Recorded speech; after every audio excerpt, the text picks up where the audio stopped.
ये ये क्वेश्चन तो हो ही गया था ना, सबसे हो गया था कि किसी को कोई इशू था इस वाले क्वेश्चन में फर्स्ट में? हो गया था सर। Done sir. ठीक है।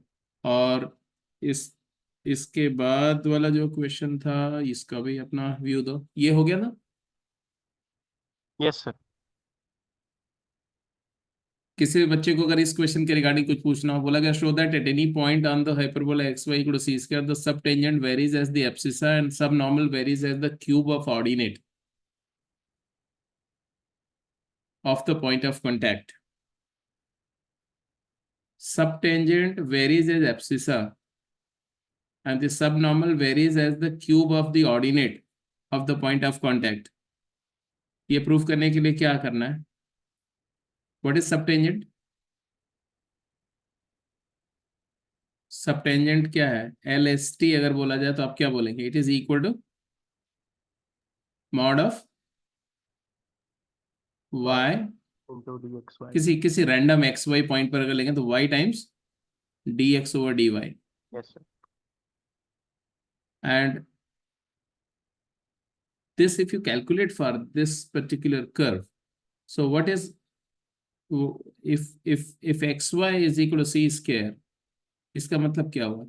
X y prime plus y equal to zero and therefore y prime is equal to negative क्या? Y by x.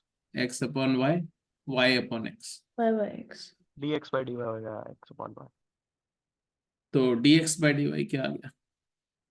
D x by d y आ गया negative x over y and therefore y times d x by d y, what do you get? y times dx by dy is equal to negative x and therefore magnitude, so actually it is equal to what? It is equal to what? Mod x। तो पहला part clear हो गया। इसी तरह से दूसरा वाला भी हो जाएगा ना। दूसरे वाले में क्या लिखना है हमें? सब नॉर्मल, सब नॉर्मल की बात करेंगे तो क्या आएगा? Y d y by d y x. dy by dx and what dy by dx we obtained from here? Negative y by x। तो आप यहाँ क्या लिखोगे? y प्राइम की जगह क्या लिखोगे? तो आ जाएगा वाई स्क्वायर ओवर एक्स, यही आ जाएगा ना? यस सर, फिर एक्स को वो इक्वेशन से लिख लेंगे। हाँ, तो इसको आप लिख सकते हो y cube over x y and therefore you could figure out xy is c square, so it is actually mod of y cube over c square, so it is directly proportional to what? Cube of ordinate, because c is constant। तो ये भी आपने verify कर दिया। इसके बाद अगला part क्या था? The portion of tangent intercepted between the coordinate axes is bisected at the point of contact। ये कैसे ये भी प्रूव हो जाएगा? Yes sir. कैसे प्रूव करेंगे इसको? सर कोई पॉइंट अज्यूम कर लिया था एक्स नॉट वाई नॉट, और फिर उस पॉइंट पे टेंजेंट लिख दिया था। हम्म। फिर उसका एक्स और वाई इंटरसेप्ट देख के डायरेक्टली पता लग रहा था कि पॉइंट ऑफ हाँ कांटेक्ट पे ही हाँ, बाइसेक्ट इस हो रहा या इसका x is equal to c t and y is equal to c by t ले लो। ये भी तो पैरामीट्रिक इक्वेशन हो सकता है, टी पॉइंट। और अगर टेंजेंट ले y प्राइम क्या आ जाएगा? तो d y by d x आ जाएगा तुम्हारा क्या? बोलो। Minus one by t square, है ना? D y by d t by d x by d t and therefore equation of tangent लिखना है तो what do you write? y minus c over t is equal to negative 1 by t square, because I'm writing the tangent into x minus ct, and therefore if you multiply by t square you'll get yt square minus ct is equal to negative x plus ct। So you will get from here that x plus y times t square is equal to twice ct, agreed? And therefore if you compare this equation with two intercept form, x by 2 ct plus y over, बताओ बताओ बताओ, two c by by t. T. 2c by t is equal to 1। What is x intercept?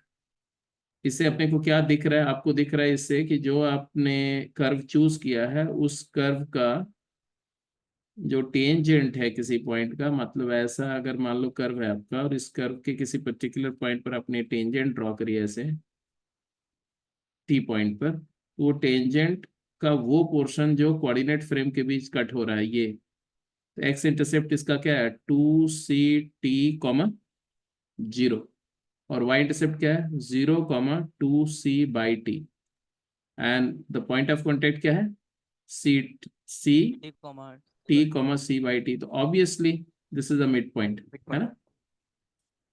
Yes तो sir. तो ठीक है, मतलब ये सब डुएबल क्वेश्चन था, ऐसे कुछ भी मैंने नहीं दिया जो आप नहीं कर सकते थे। ठीक है, ये वाला भी हो गया था सबका। Yes sir. Yes sir. ठीक है, and what about the last two, this one, fourth and fifth. Sir fourth हो गया था, फिफ्थ अभी मैं ट्राई कर रहा था, तभी लिंक आ गया क्लास का। चलो फोर्थ एंड फिफ्थ कर लो, कंप्लीट कर लो, अभी जल्दी से कर लो, जिसका भी नहीं हुआ फिर आगे मोनोटोनिसिटी स्टार्ट करें।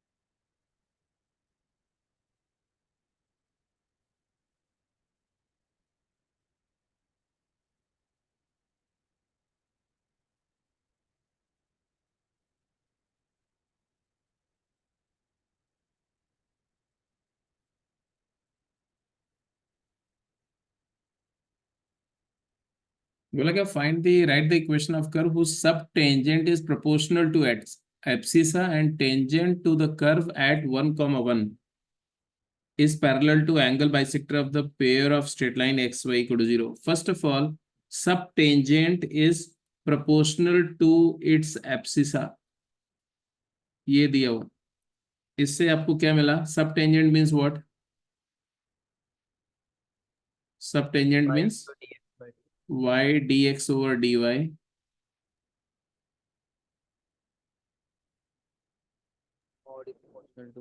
mod is proportional to abscissa means x. इसका मतलब क्या हुआ, इसका मतलब हुआ y dx over dy is equal to plus minus kx,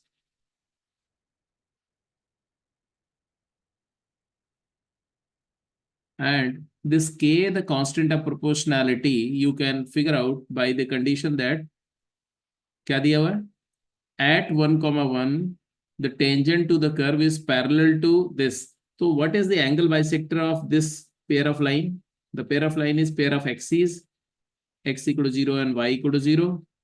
x equal to y और x equal to minus y. Yes, तो x equal to y and x equal to minus y, तो स्लोप इज प्लस माइनस 1, तो इसका मतलब है कि at which point, at 1, 1 they are giving you that y prime is equal to plus minus 1,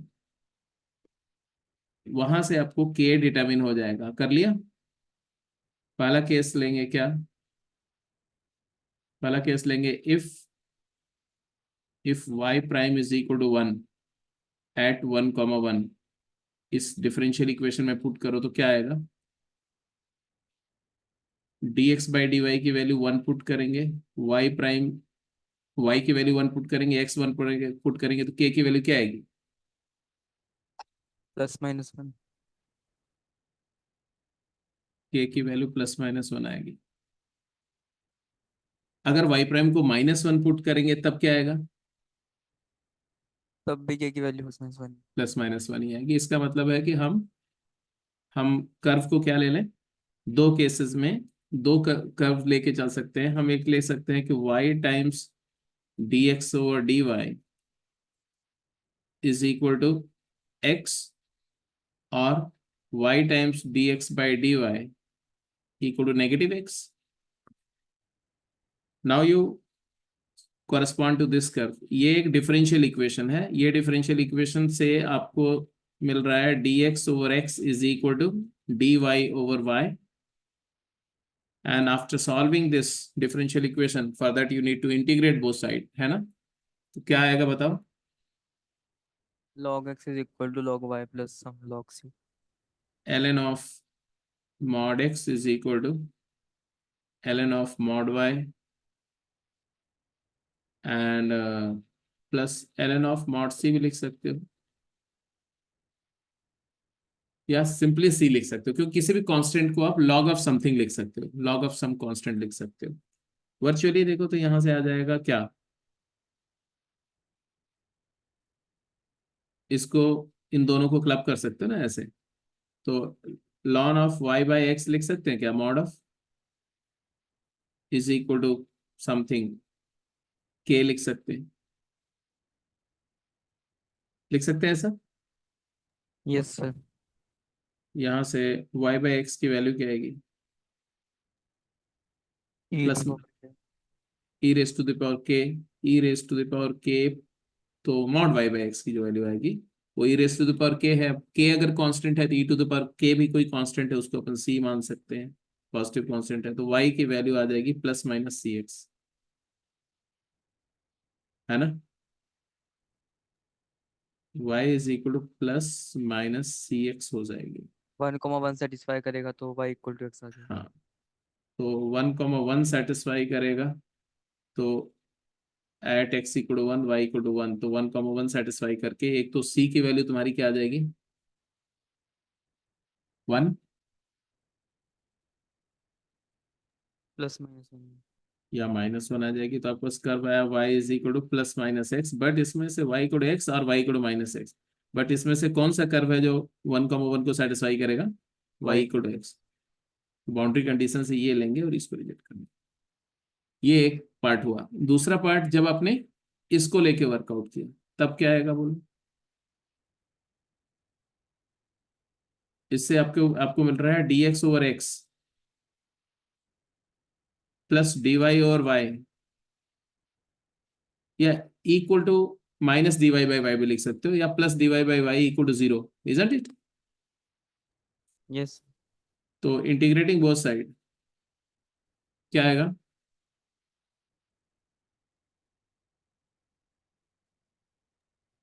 Log x y is equal to some ln of mod mod x y equal to constant. constant c, so the c is a positive constant, so xy is equal to some positive number, you can call it c not, ऐसा लिख सकते हैं। तो rectangular hyperbola आया, c की value कैसे आएगी, 1, 1 satisfy करेगा। 1 सेटिस्फाई करो तो c 1 आ जाएगा, मतलब xy इक्वल टू 1 आ जाएगा। तो एक कर्व ये भी आ गया, y is equal to x भी एक कर्व है, and xy equal to c square, xy equal to 1 भी एक कर्व है। ये दो कर्व हैं जो सेटिस्फाई करेंगे। नाउ फिफ्थ पार्ट हो गया होगा। Yes, sir. तो जनता सभी लोग बताओ, फिफ्थ पार्ट में do I need to discuss?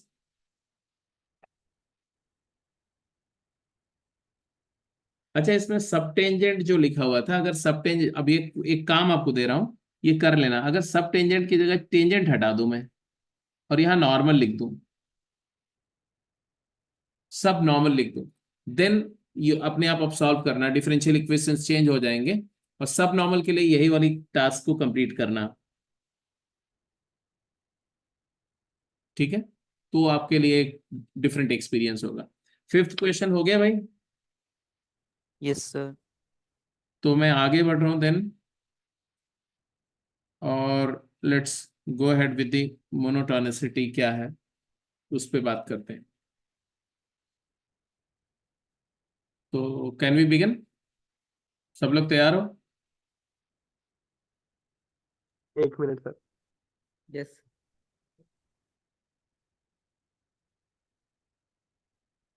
Ready sir. तो व्हाट इज मोनोटोनिसिटी? अभी तक जितना आपने थोड़ा बहुत पढ़ा हुआ है, corresponding to that if I discuss, then what do you understand by monotonicity? Monotonicity के बारे में हमने क्या बोला था कि monotonicity is a study of nature of the function. Nature of function तो मोनोटॉनिसिटी का मैक्सिमा मिनिमा भी वही है, कर्वेचर भी एक तरह से nature of study of nature of function है। तो सेम मोनोटॉनिसिटी, नेचर मेंटेन करके रख रहा हूँ। हाँ, it is study of the increasing oblique decreasing behaviour of function. Monotonicity is a study of increasing, means when the function has an increasing trend of its value and when it has a decreasing trend of its value, that study is called monotonicity when it is done at a particular point or over an interval. ठीक है, या in fact उसमें increasing and decreasing के साथ साथ आप constant भी डाल सकते हो। ठीक है, फॉर इंस्टेंस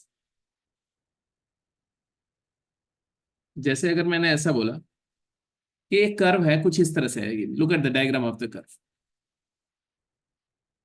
हमने बोला monotonicity is a study of the increasing nature of the function और डिक्रीजिंग बिहेवियर ऑफ फंक्शन और द कांस्टेंट और stationary behaviour of function when you travel from left to right along the graph. Why I'm saying from left to right? Because by moving left to right, actually the input increases. So you have to fix the nature of the input so that you can predict about the nature of the output. So if I say that input is increasing, that means you are traveling from left to right to along the graph and observing how does y changes. Y is the output. So how does the y changes? So if I'm traveling from left to right here, I observe that the y is decreasing in the beginning. It is decreasing to a certain value. Then it start rising up. So here I call that the function is increasing. And then it again, by increasing, it attains a certain greatest value locally. Then again it start dipping down. ये decreasing interval आ गया, तो ये strictly increasing हुआ इस interval में, फिर ये decreasing हुआ, फिर इंक्रीजिंग हुआ, असेंडिंग हुआ, फिर डिसेंडिंग हुआ, और फिर इधर देखो तो क्या हो रहा है, कांस्टेंट बिहेवियर है। तो अगर मैं बोलूं कि इस ग्राफ को देख करके आपको क्या समझ में आ रहा है, तो आप स्ट्रेट अवे बोलेंगे कि along this curve I can find that the function shown in figure increases from minus infinity to a. If I say it is open-ended curve going up to negative infinity to plus infinity, and then it decreases minus infinity to a, then increases from a to b, and then again decreases from b to c, and then remains constant over the interval c to infinity. तो ये आप यहां से देख करके या किसी भी ग्राफ को देख करके ये प्रेडिक्शन आप कर सकते हो, बट वो तब ना जब आपको ग्राफ पता हो। We know that all the curves, the graph of all the curves, we do not know. In fact, the monotonicity and test of monotonicity is used to determine the nature of curve, और उसका graph करने में हम इसको use करते हैं। तो हमें पहले ग्राफ को समझने के लिए मोनोटॉनिसिटी को समझना होगा। तो how mathematically we are going to describe this. तो 4 तरीके से हम मोनोटॉनिसिटी को डिस्क्राइब करते हैं मैथमेटिकली। वो 4 तरीके कौन कौन से हैं वो लिख दो आप। So you write down following 4 terms shall be properly understood to understand the monotonicity of function at a point or in an interval. तो किसी भी फंक्शन की मोनोटोनिसिटी को किसी पॉइंट पर समझना हो या किसी इंटरवल में समझना हो, उसके लिए 4 टर्म्स नेसेसरी हैं क्लियरली डिफाइन करने के लिए। पहला टर्म क्या है? First, that it is strictly increasing. What do you mean by strictly increasing? दूसरा टर्म क्या है? What does it mean by non-decreasing? Then what is the meaning by strictly decreasing? And what is the meaning by non-increasing? तो ये 4 term invariably आते रहेंगे और आपको ये चारों टर्म का बहुत ही लिटरल सेंस में इसका मीनिंग पता होना चाहिए। स्ट्रिक्टली इंक्रीजिंग का मतलब क्या होता है? जैसे ये जो इंटरवल है इसमें ये कर्व स्ट्रिक्टली इंक्रीजिंग है।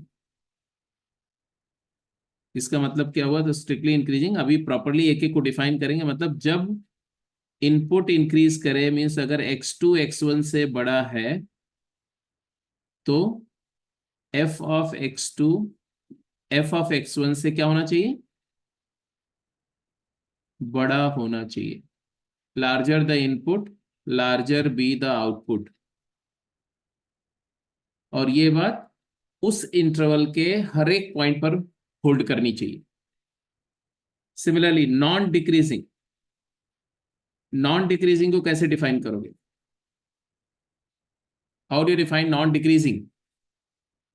सर लास्ट के थोड़ा सा पार्ट रिपीट कर सकते हो? यहाँ पे कनेक्शन ऑफ हो गया था।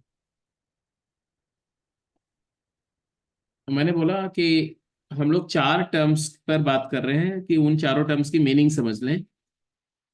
पहला, स्ट्रिक्टली इंक्रीजिंग का क्या मतलब होता है? किसी भी इंटरवल में फंक्शन स्ट्रिक्टली इंक्रीजिंग कब है? When by increasing the input the output of the function increases.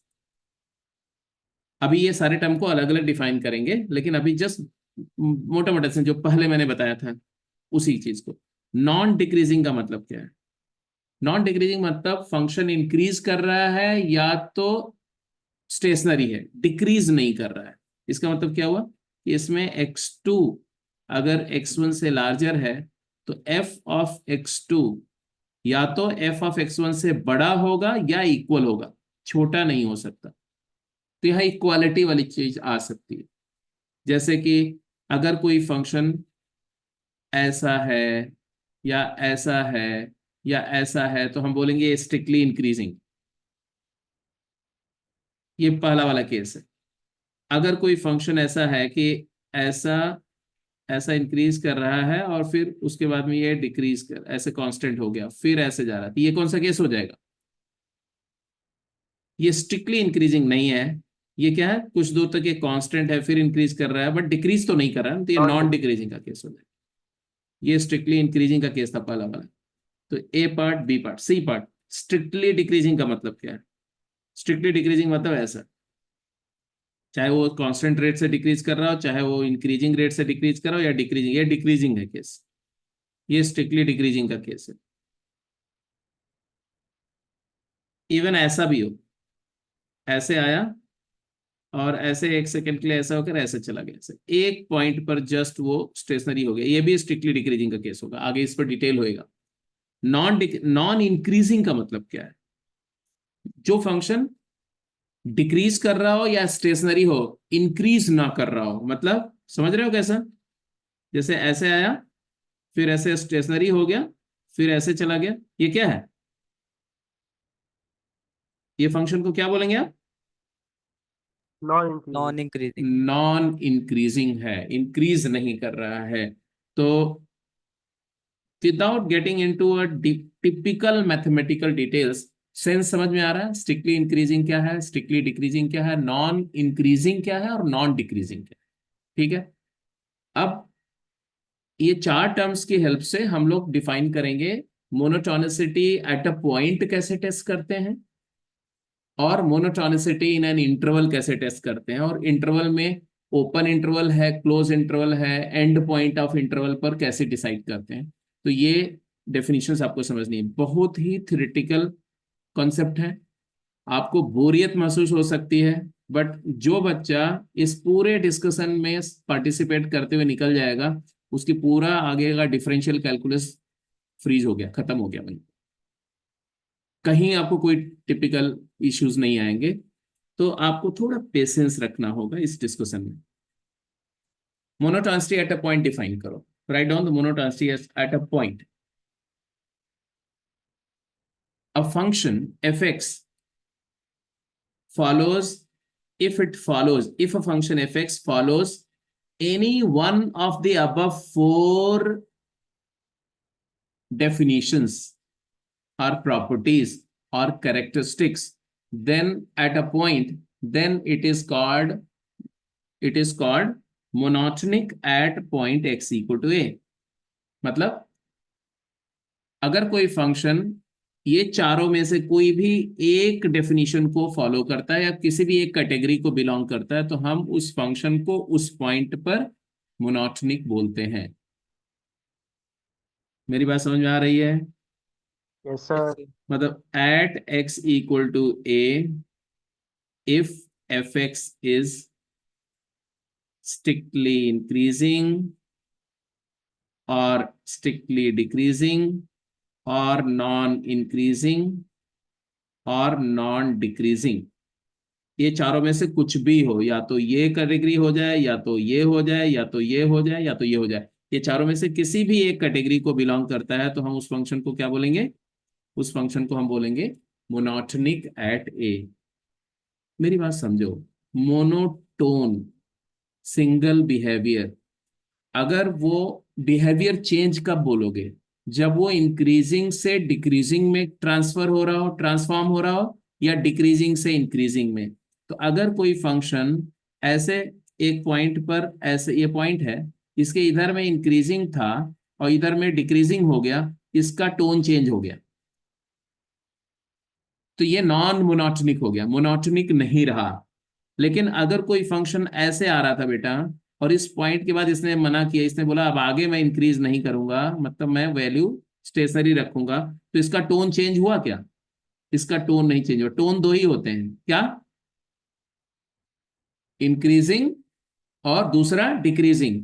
तो टोन चेंज होगा जब वो इंक्रीजिंग से डिक्रीजिंग हो जाए या डिक्रीजिंग से इंक्रीजिंग हो जाए। अगर कोई फंक्शन ऐसे हो रहा है और इसके बाद ऐसे चला गया, टोन चेंज हुआ क्या? इस पॉइंट पर टोन चेंज हो रहा है कि नहीं इसका?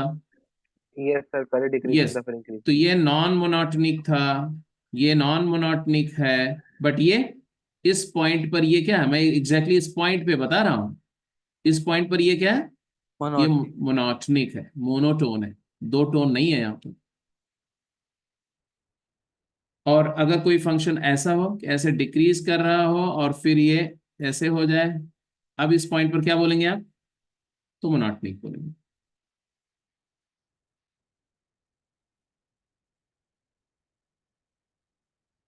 मतलब है कि अगर मुझे मोनोटोनिसिटी एट ए पॉइंट डिफाइन करना है, तो हमें सिर्फ ये डिफाइन करना होगा कि किसी पॉइंट पर फंक्शन को स्ट्रिक्टली इंक्रीजिंग कब बोलेंगे, किस मैथमेटिकली, ये तो समझ करके सेंस से आप बोल रहे हो ना कि ऐसा ग्राफ ऐसा है, तो बट उसको टेस्टिंग कैसे होगी? और कब किसी पॉइंट पर उसको नॉन डिक्रीजिंग बोलेंगे, कब किसी पॉइंट पर उसको स्ट्रिक्टली डिक्रीजिंग बोलेंगे, कब उसको नॉन इंक्रीजिंग बोलेंगे। I hope you got my sir point. मैंने ये नहीं समझ आ रहा कि वो कांस्टेंट जब हो जाएगा तब उसे मोनोटोनिक क्यों बोल रहे हैं?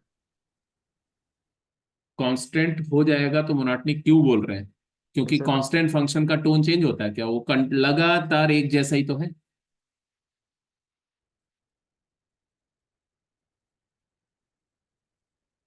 Mono means single, tone means behaviour. Tone दो ही होता है, मैंने बोला अप और डाउन, इंक्रीज और डिक्रीज। तो जो कांस्टेंट है, मतलब एक वैल्यू जो अटेन हुई है वो वैल्यू रिटेन हो रही है। अगर रिटेन हो रही है तो क्या उसको इंक्रीजिंग बोलेंगे? नहीं। उसको डिक्रीजिंग बोलेंगे? नहीं। मतलब वो डिक्रीज तो नहीं कर रहा ना, पहले वो इंक्रीज कर रहा था, अब वो रिटेन हो गई वैल्यू, अब डिक्रीज तो कर नहीं रहा है, तो उसको मोनोटोन ही बोलेंगे ना। उसका टोन चेंज कहाँ होगा?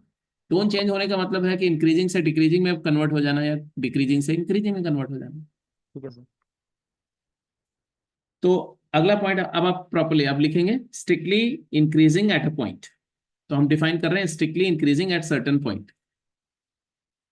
स्ट्रिक्टली इंक्रीजिंग फंक्शन किसी पॉइंट पर कैसे बोलेंगे? इंटरवल में तो आपने बोल दिया कि भाई इंटरवल में अगर आउटपुट बड़ा हो रहा है, इनपुट बड़ा होने से आउटपुट बड़ा हो रहा है, या इनपुट के डिक्रीज करने से आउटपुट डिक्रीज कर रहा है, तो उसको हम स्ट्रिक्टली इंक्रीजिंग बोलते हैं। लेकिन किसी पॉइंट पर कैसे बोलोगे? तो पॉइंट पर कैसे बोलेंगे आप बता सकते हैं? How do you define a function to be strictly increasing at certain point? तो किसी भी पॉइंट पर अगर हम ऑब्जर्व कर रहे हैं, मान लो हमारा फंक्शन ऐसा है, ऐसा, और ये पॉइंट पर हम ऑब्जर्व कर रहे हैं, तो हमें क्या करना पड़ेगा? ये पॉइंट है a comma f a, and you consider a point to the left of this, call it a minus h comma f of a minus h. इसी तरह से एक पॉइंट उसके जस्ट राइट में लो, a plus h comma f of a plus h. And now just see, a ये main point है बेसिकली। तो अगर मैं बोलूं कि डेरिवेटिव लेके चेक कर सकते हैं कि वो डेरिवेटिव वेरिवेटिव की बात नहीं करेंगे, बिल्कुल बहुत पाप है बोलना डेरिवेटिव का भी। ए प्लस एच और ए माइनस एच की बात कर रहे हैं हम लोग। एक बेसिक बात डिफाइन करने जा रहे हैं। Not at all I am talking about whether the function is differentiable. Did I से कि फंक्शन डिफरेंशिएबल है? So unless I say that function is differentiable, how can you talk of derivative? Yes, sir. So I'm just, जो हम बात कर रहे हैं ये बात उन फंक्शन के लिए भी ट्रू है जो डिस्क्रीट फंक्शन है, जैसे सीक्वेंसेस होती हैं, नेचुरल नंबर पे डिफाइंड होती हैं, वहां कौन सा डेरिवेटिव की बात करेंगे?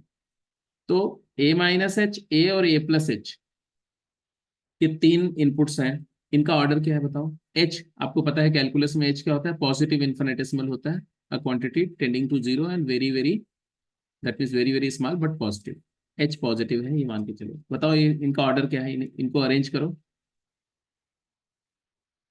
a a minus minus H h a less than equal to- a से लेस है, और a प्लस एच a से बड़ा है। अब a माइनस एच क्या है? फंक्शन का value just to the left of a, और a प्लस एच क्या है? फंक्शन का value just to the right of a, and a तो a ही है। अब अगर ये ऑर्डर है इनपुट का और फंक्शन स्ट्रिक्टली इंक्रीजिंग है इस पॉइंट पर, तो इसका मतलब क्या है कि जब इनपुट a से जस्ट जरा भी छोटा होगा तो उसका आउटपुट भी एफ ए से क्या होना चाहिए? छोटा होना चाहिए। बोलो हाँ या ना? Yes, sir. yes sir. और अगर फंक्शन का वैल्यू ए प्लस एच से बड़ा है तो उसका आउटपुट ए प्लस एच से क्या होना चाहिए? F of A plus h f a से क्या होना चाहिए? बड़ा होना चाहिए। Larger the input larger the output, बस वही बेसिक डेफिनेशन है, ये है जी। तो डिफाइन करो, the function f x is said to be strictly increasing at point x equal to a. F x is strictly increasing at point x equal to a if and only if a minus h less than a plus h implies and implied by f of a minus h less than f a less than f of a plus h। अगर कोई function इस implication को follow करता है तो वो strictly increasing है।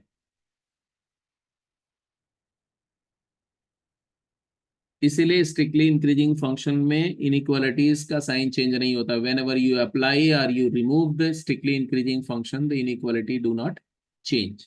तो वही वाली बात यहाँ पर यूज हो रही है। यहाँ पर एच क्या है? Where h is, positive infinitesimal हाँ, where Positive infinitesimal. H is positive infinitesimal. Graphically अगर इसको आप देखना चाहोगे तो कुछ ऐसा कुछ दिखेगा आपको कि आपने एक कर्व कोई भी बना लो, चाहे आप कर्वेचर उसकी कुछ भी हो, बस इंक्रीजिंग कर्व कोई एक बना लिया आपने, मान लो ऐसा कर्व बना लिया।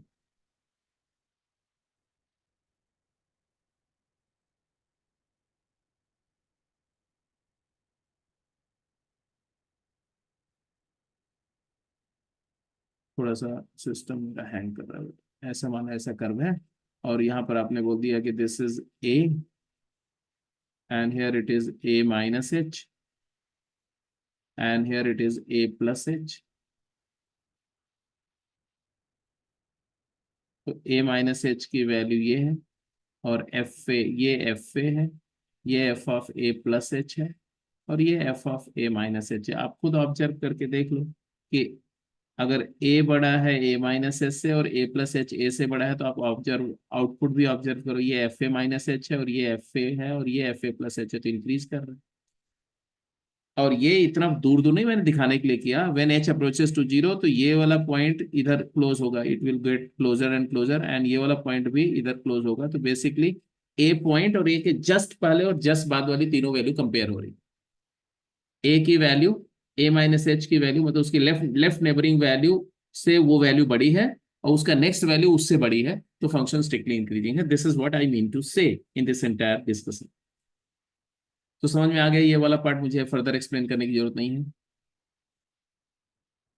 F a minus h f a से छोटा होगा और f a plus h f a से बड़ा होगा। अगर ऐसा है तो हमारा फंक्शन स्ट्रिक्टली इंक्रीजिंग। जैसे e to the power x, ln of x, 2x plus 3, ये सब स्ट्रिक्टली इंक्रीजिंग फंक्शन है, किसी भी पॉइंट पे टेस्ट कर लो। ठीक है, बात समझ में आ रही है? Yes, sir. yes sir. तो आपको एक डायग्राम मैं दे रहा हूं, आप बताएंगे। Observe the function which is discontinuous at x equal to 0। एक ग्राफ में दिखा रहा हूं जो 0 पर डिसकंटिन्यूअस है। fx is equal to 1 minus 2x square when x is less than 0 and 3 plus x square when x is greater or equal to 0. Tell me whether this function is strictly increasing at 0 or not. 0 पर ये function strictly increasing है या नहीं?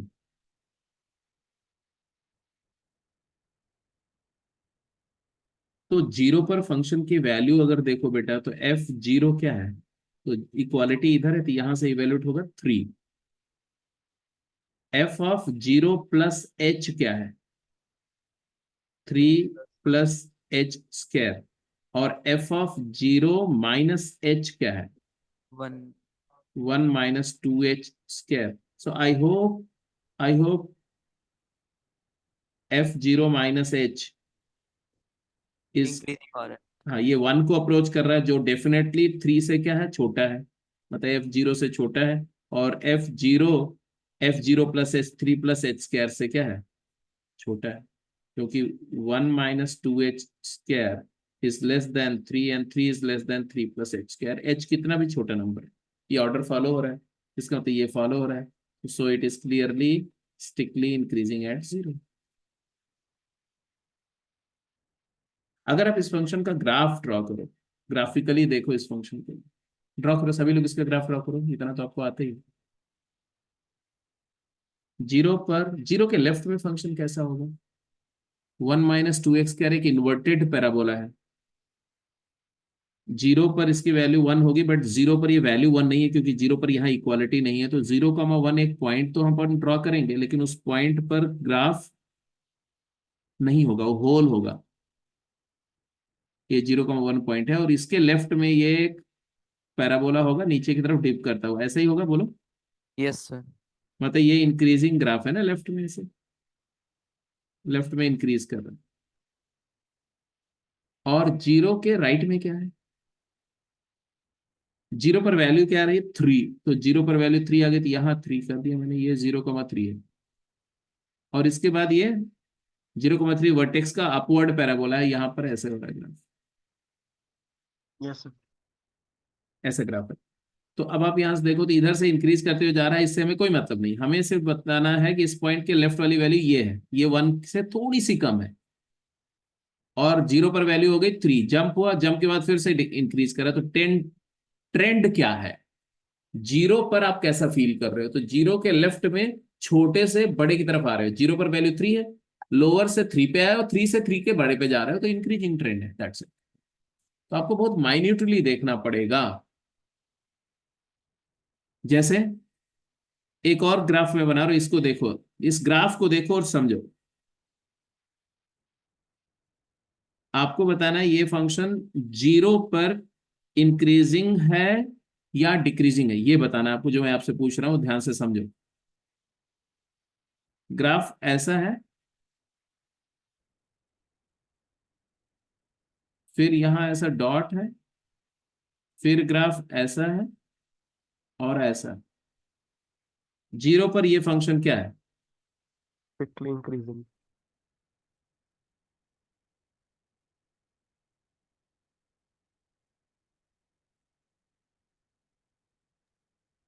बताओ. Strictly increasing. Strictly increasing, क्योंकि 0 के just पहले value ये है, मान लो ये 1 है, ये 2 है और ये 3 है. तो ये क्या है? 1 से थोड़ा कम, मतलब 1 माइनस h टाइप का है. और फिर 2 है वैल्यू, और फिर 3 माइनस h टाइप की है वैल्यू राइट में. कोई बात नहीं है, ये ऑर्डर तो देख रहे हो ना. 1 माइनस h 2 से छोटा होगा और 2 3 माइनस h से छोटा होगा. ये क्या है? f ऑफ 0 नेगेटिव है, f of 0 minus h not है, और less than f of 0 and less than f of 0 plus h not है. h नॉट एक पॉजिटिव इन्फिनिटेसिमल है. तो ये नहीं देखना है कि अच्छा ये सर तो कैसे बोल रहे हो, ये देखो यहाँ तो इंक्रीज कर रहा है फंक्शन और यहाँ पर तो डिक्रीज कर रहा है. 0 के राइट में तो डिक्रीज कर रहा है. अरे 0 के राइट में डिक्रीज कर रहा है ना, हम 0 पे बात कर रहे हैं. मतलब आप यहाँ खड़े हो बेटा, यहाँ 0,2 पे खड़े हो जाओ और इस पॉइंट को आप ऑक्यूपाई करो. उसके बाद अपने जस्ट लेफ्ट देखो, जस्ट राइट देखो. Are you getting my point? You occupy that point. अपने आप को एक पॉइंट मान लो, आप कर्व के ऊपर में हो, पॉइंट हो, और आप पहले उस पॉइंट को ऑक्यूपाई करो जिस पॉइंट पर मोनोटोनिसिटी टेस्ट करनी है। फिर उस पॉइंट पे बैठ करके आप कर्व के लेफ्ट की तरफ देखो और देखोगे लेफ्ट वाली वैल्यू उस वैल्यू से, आपकी ऑक्यूपाइड वैल्यू से छोटी है कि बड़ी है? छोटी है। और राइट वाली बड़ी है, मतलब छोटा से आप अपनी वैल्यू पे आए, फिर अपने बड़ी वैल्यू पे जा रहे हो तो इंक्रीजिंग। That's it. ऐसे सोचना है आपको। बात समझ में आ रही है? Yes sir. सर थोड़ा Yes, sir. थोड़ा सा माइक्रोस्कोपिक है, इसमें 99% बच्चे गलतियां करते हैं, मैं बता रहा हूं। और मैं उनकी बात कर रहा हूं जो लोग जेई में सेलेक्ट हो जाते हैं, वो गलत कर देते हैं। गोइंग अहेड,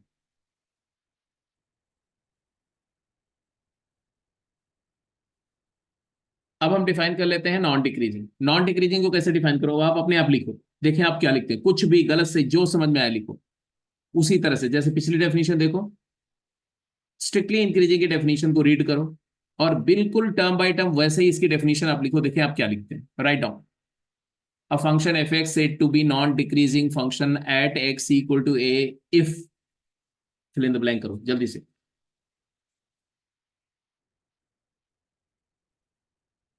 सर मैं लिख लो, बोलना नहीं है, लिखो आप सिर्फ। लिख लिया। उसके बाद जैसे मैं उस बात को डिस्प्ले करूंगा, आप देखो कि आपने कहाँ सही लिखा था, कहाँ पर क्या गलत लिखा, अगर गलती हुई तो।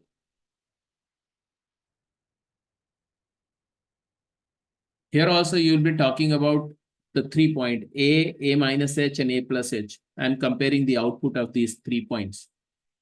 So a function fx said to be strictly decreasing at a if and only if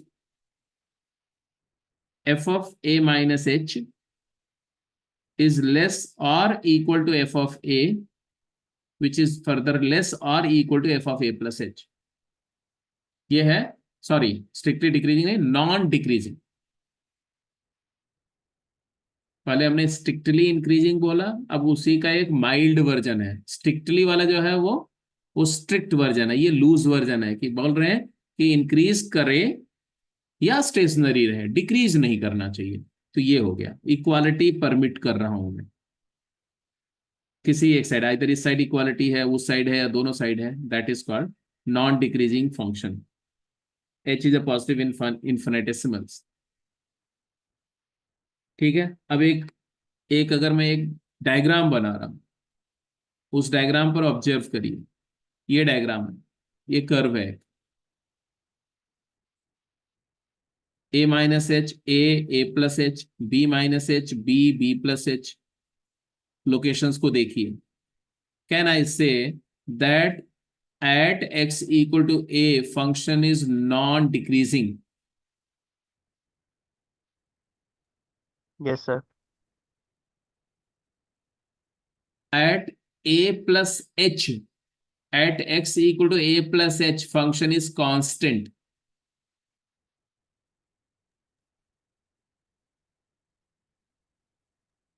yes sir. Yes sir, तो नॉन डिक्रीजिंग है। हाँ, मतलब नॉन डिक्रीजिंग में भी मैंने बोला a प्लस ए पर तो नॉन डिक्रीजिंग है, बट a प्लस h पर फंक्शन कांस्टेंट है। Yes sir. क्योंकि a प्लस h के थोड़ा लेफ्ट और थोड़ा राइट जाओगे तो आपको सेम वैल्यू मिलेगी, तो कांस्टेंट है। और at b function is non decreasing. Non decreasing, क्योंकि यहां पर वैल्यू कांस्टेंट थी, सेम रही, फिर जंप होके बड़ी हुई, तो यहां भी नॉन डिक्रीजिंग। तो we observe that the function in the graph is not decreasing at x equal to a as well as x equal to b, क्योंकि f of a minus h less than f a equal to f of a plus h है। तो देखो एक जगह equality आ गई, f of b minus h equal to f of b less than f of b plus h है। तो यहां पर ऑर्डर में देखो, इस यहां से मैप करो, ये फॉलो हो रहा है कि नहीं? यस, ये फॉलो हो रहा है। ये फॉलो हो रहा है कि नहीं? यस, यहां भी फॉलो। स्ट्रिक्टली इंक्रीजिंग समझ में आ गया, नॉन डिक्रीजिंग समझ में आ गया। अब स्ट्रिक्टली डिक्रीजिंग यही लिखा था आपने ना, सबने यही लिखा था। Yes sir.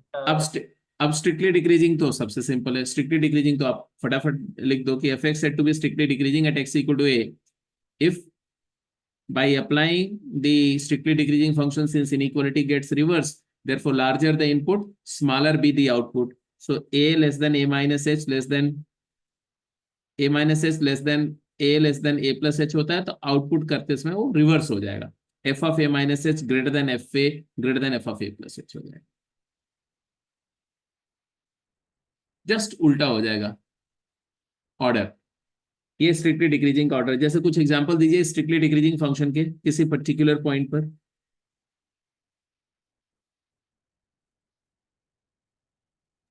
e to the power minus x at all points. minus x cube at all points, e to the power minus x at all points, cotangent inverse x at every point, cos inverse x at every point where it is defined। तो ये सभी जो है वो strictly decreasing function के examples हैं, आप you have come across so far. ठीक है जी, तो स्ट्रिक्टली इंक्रीजिंग, नॉन डिक्रीजिंग और स्ट्रिक्टली डिक्रीजिंग ये समझ में आ गया। तो नॉन इंक्रीजिंग भी लिख सकते हो ना। नॉन इंक्रीजिंग करते समय क्या करोगे? फंक्शन नॉन इंक्रीजिंग कैसे डिफाइन करोगे? Non increasing f of a minus h greater than equal to f of f h. of a minus h greater or equal to f image a greater or equal to f of a plus h। तो ये हो जाएगा आपका non increasing का definition. तो उसका भी एक एग्जांपल लेके फिर सीधे क्वेश्चन पे चलते हैं। Non increasing, a function f x said to be non increasing at certain point a if this is followed where h is positive infinitesimal as usual। जैसे हम लोग बात कर रहे हैं, जैसे ये ग्राफ पर देखो, a पर फंक्शन क्या है? नॉन इंक्रीजिंग है। c पॉइंट पर फंक्शन क्या है? c पॉइंट पर, सी पॉइंट पर भी फंक्शन नॉन इंक्रीजिंग है ना? Yes sir. कुछ इंपॉर्टेंट पॉइंट नोट करो फटाफट जल्दी से, ये पॉइंट नोट कर लेंगे आप।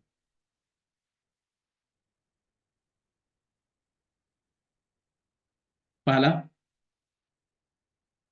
मोनोटोनिसिटी की बात अगर हम ए पर कर रहे हैं तो ए डोमेन में होना चाहिए, ट्रू और false? We can discuss or we can talk of monotonicity only at a point which lies in the domain. Do you agree or not? Yes sir. Yes, sir. Because if the point is not in the domain, you have no value at the point. If the value is not there, how do you compare the value? किसके साथ compare करोगे? Right neighbourhood की value को left neighbourhood की value से थोड़ी compare करेंगे, आपको उस पॉइंट की वैल्यू को राइट और लेफ्ट से कंपेयर करना है। तो फंक्शन डिफाइंड होना चाहिए। This is one point, note कर लेंगे इसको। दूसरा, means a monotonic point is a domain point. Domain point पर ही हम मोनोटोनिसिटी की बात कर सकते हैं।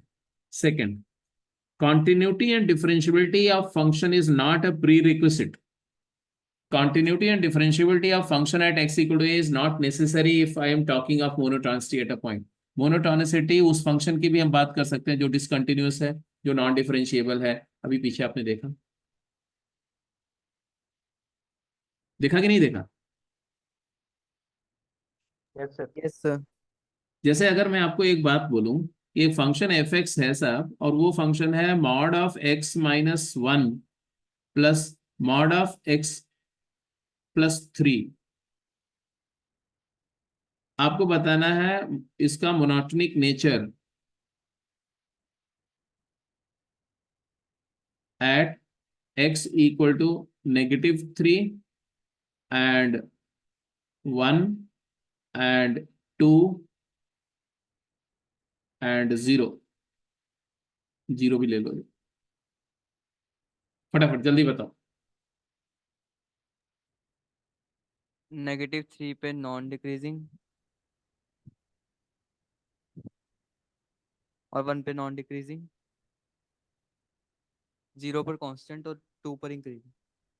हाँ, इसका ग्राफ करना अपन लोग डिस्कस कर चुके हैं बेटा। देखो 1 और -3 ये दो क्रिटिकल पॉइंट है जहाँ डेफिनेशन चेंज होगी। तो यहाँ पर मैंने 1 लिख दिया और यहाँ पर लिख दिया -3। -3 पर वैल्यू क्या आएगी? -3 पर वैल्यू क्या आ रही है? जल्दी बोलो। 4। और 1 पर वैल्यू क्या आ रही है? 4। Hope you remember how to draw the graph of this function. इसका फंक्शन का ग्राफ इन Yes, दोनों के sir. बीच वैसा होगा। इसके बाद ये ग्राफ ऐसे हो जाएगा और इधर में भी ग्राफ ऐसे हो जाएगा, है ना? है कि नहीं? Yes, sir. उसके लिए कुछ नहीं करना होता है, आप अगर 1 पॉइंट के बाद 2 पर एक वैल्यू ले लो और फिर ये दोनों पॉइंट को ज्वाइन करते हुए लाइन ड्रॉ कर दो, और ऐसे -4 पर वैल्यू लेके लाइन ज्वाइन कर दो, हो गया। अब ऑब्वियसली -3 पर क्या है, डिक्रीज कर रहा है, कांस्टेंट, बताइए क्या है, नॉन इंक्रीजिंग इस पॉइंट पर। ऐसे ही 1 पॉइंट पर क्या है, 1 पर कांस्टेंट इंक्रीजिंग, तो नॉन डिक्रीजिंग है। और कौन सा पॉइंट मैंने बोला था चेक करने के लिए, 0, 0 पर क्या है, कांस्टेंट है, Constant. 0 पर फंक्शन कांस्टेंट है।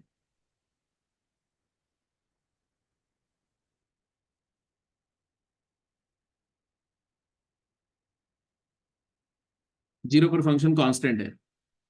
और कौन सा पॉइंट मैंने बोला था, 2, 2 पर तो आपको कोई डाउट नहीं है, 2 पर फंक्शन कैसा है, Increasing. Strictly increasing, strictly increase. अगली बात, अगर फंक्शन एफ एक्स कॉन्स्टेंट है neighbourhood of the point a, then it is called neither strictly increasing nor strictly decreasing. तो कांस्टेंट फंक्शन को हम स्ट्रिक्टली इंक्रीजिंग भी नहीं बोलते और स्ट्रिक्टली डिक्रीजिंग भी नहीं बोलते। तो ये ए पॉइंट पर क्या है, स्ट्रिक्टली इंक्रीजिंग, डिफरेंशिएबल नहीं है। देखो ए पॉइंट पर स्ट्रिक्टली डिक्रीजिंग है, डिफरेंशिएबल नहीं है, तो डिफरेंशियबिलिटी कोई क्राइटेरिया नहीं है, कॉन्टिन्यूटी कोई क्राइटेरिया नहीं, आप देख चुके हैं। ये डिसकंटिन्यूअस है तो भी ये स्ट्रिक्टली इंक्रीजिंग है, दिख रहा है ना, स्ट्रिक्टली इंक्रीजिंग है ऑल्दो इट इज डिसकंटिन्यूअस। ये देखो नॉन डिफरेंशिएबल है फिर भी स्ट्रिक्टली इंक्रीजिंग है। तो continuity and differentiability has no criteria. This is not a criteria while deciding the monotonicity of function at certain point. If fx is constant in the neighborhood of the point x equal to a, then it is always called either non-decreasing होगा या तो non-increasing होगा। अगर a point के neighbourhood में किसी एक, या तो लेफ्ट नेबरहुड में या राइट नेबरहुड में, अगर फंक्शन कांस्टेंट हो जाए तो उसको हम नॉन इंक्रीजिंग या नॉन डिक्रीजिंग बोलेंगे। अगर कोई फंक्शन नॉन इंक्रीजिंग भी है और नॉन डिक्रीजिंग भी है, दोनों है, तो इसका मतलब वो कांस्टेंट ही होगा और कुछ हो नहीं सकता। तो ये कुछ पॉइंट्स हैं जो मतलब फॉर द क्लैरिटी, ये इतनी बातें आपको पता होनी चाहिए। अभी इसमें बताओ कि क्या डिस्कशन अभी नहीं हुआ। क्या आप हर एक पॉइंट पर फंक्शन का स्ट्रिक्टली इंक्रीजिंग या डिक्रीजिंग या नॉन इंक्रीजिंग या नॉन डिक्रीजिंग बिहेवियर प्रिडिक्ट कर सकते हो इतने डिस्कशन के बेसिस पर, या कहीं पर अभी कुछ आपके दिमाग में है डाउट? मैं जानना चाहता हूँ कि आपसे क्वेश्चन अगर आया तो ज्यादा अच्छा है, अच्छा लगेगा मुझे।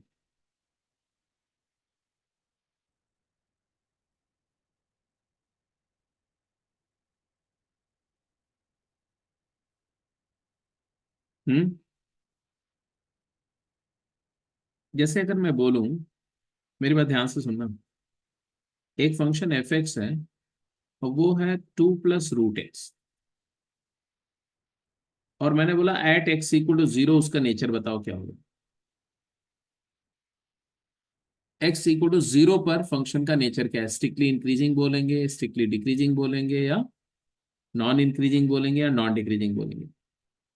इसी तरह से अगर कोई फंक्शन है एफ एक्स = 2 - √x और x = 0 पर मैं बोलूं, तो आप क्या कैटेगरी, आपका आपका कैटेगरिकल आंसर क्या होगा इस केस में, and what will be your reply for this case? जल्दी बोलो।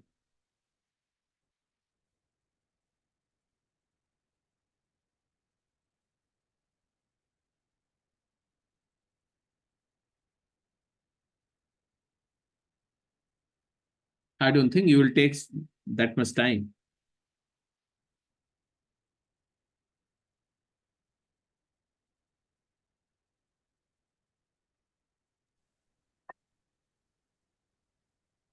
तो सिंस वो तो डोमेन में नहीं है, उससे पहले वाला पॉइंट हम्म। जिसको स्ट्रिक्टली इंक्रीजिंग बोल सकते हैं, जो बाकी वाले पॉइंट के साथ में।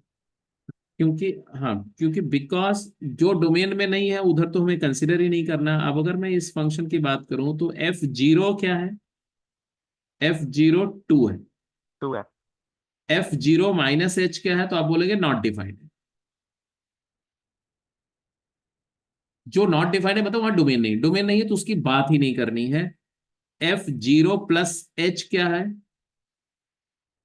अब बोलेंगे 2 + √h है, तो ऑब्वियसली h 0 नहीं है, इन्फिनिटेसिमल है। तो f0 जो है वो f0 + h से क्या है? छोटा है।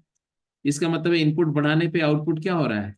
बड़ा हो रहा है। इसका मतलब ये स्ट्रिक्टली इंक्रीजिंग है एट x = 0। मैं बात कर रहा हूं कि अगर कोई point terminal point of the domain है, अगर वो कोई पॉइंट डोमेन का लेफ्ट एंड पॉइंट है या राइट एंड पॉइंट है, उसके बारे में डिस्कशन अभी तक नहीं हुआ था। तो लेफ्ट एंड पॉइंट पर और राइट एंड पॉइंट पर कैसे देखना, ये सोचो। तो स्ट्रिक्टली इंक्रीजिंग यहां नजर आए।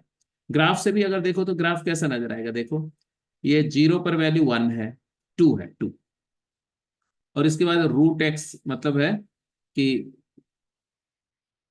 एक्चुअली ये y - 2 whole square = x parabola है बेटा, 0,2 वर्टेक्स से। तो ये ऐसा पैराबोला, यहां से ऐसे उठेगा, ऐसे ऐसे जाएगा, ऐसे। तो इंक्रीज ही कर रहा है ना राइट साइड। तो उस पॉइंट की वैल्यू राइट वाली वैल्यू से छोटी है, इसका मतलब राइट की तरफ वो असेंडिंग ऑर्डर में है, तो इंक्रीजिंग फंक्शन है, strictly increasing. I hope you got it. जबकि ये वाले पार्ट में क्या हो जाएगा बोलो? ये वाले पार्ट में, इंक्रीजिंग। हाँ, ये वाले पार्ट में इसी जगह से ये इधर वाला पार्ट हो जाए ना, ऐसे ऐसे वाला है ना। Yes sir. 2 - √x का मतलब y - 2 = -√x आया। मतलब ये भी y - 2 होल स्क्वायर = x का फंक्शन है, लेकिन कौन सी ब्रांच है? नीचे वाली ब्रांच है, 2 से छोटी वाली ब्रांच है, तो ये नीचे है। अब ये क्या है? ये वैल्यू राइट वाली वैल्यू से क्या है? बड़ी है ना, ये डिक्रीजिंग हो गई, ये स्ट्रिक्टली डिक्रीजिंग हो गई। मेरा पॉइंट ऑफ डिस्कशन ये था कि अगर कोई फंक्शन को आप किसी पॉइंट पर मोनोटॉनिसिटी टेस्ट कर रहे हो और उस पॉइंट के एक साइड में डोमेन है ही नहीं, तो आपको जिधर डोमेन नहीं उधर नहीं सोचना है। आपको उस पॉइंट की वैल्यू और जिस साइड पर डोमेन है उधर वाली वैल्यू को कंपेयर करके डिसाइड करना है, दैट्स इट, सिंपल। तो at the end point of interval करके ऐसा नोट करके लिख लो, है ना। तो राइट डाउन, क्या नोट लिखेंगे? At the end of interval, at the end point of interval ऐसा लिख दो।